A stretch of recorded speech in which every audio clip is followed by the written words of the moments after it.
दोस्तों, नमस्ते प्रणाम। हम किरण शर्मा, हम मंजू शर्मा अपना यूट्यूब चैनल पर सबको स्वागत करै छी। नमस्ते प्रणाम सब दीदी भाई के प्रणाम, सब यूट्यूब फैमिली के प्रणाम, जत्ते चाची माई दीदी गीत सुनबे सबके प्रणाम।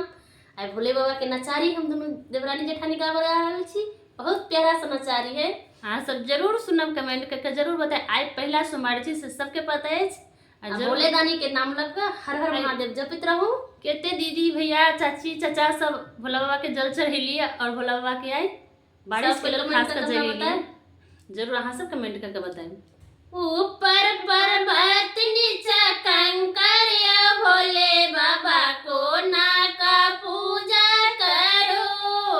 ऊपर पर्वत नीचा कंकर भोले बाबा को ना का पूजा करो।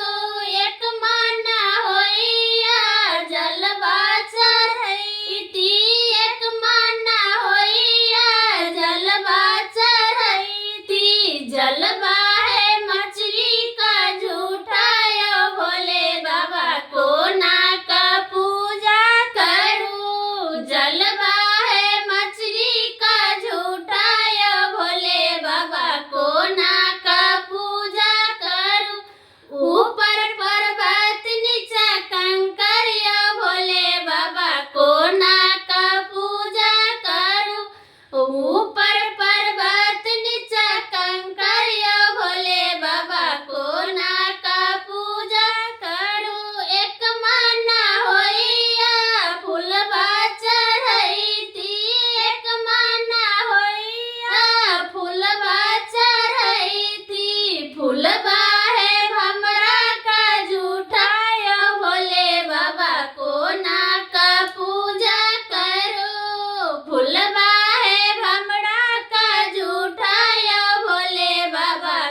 दूधवा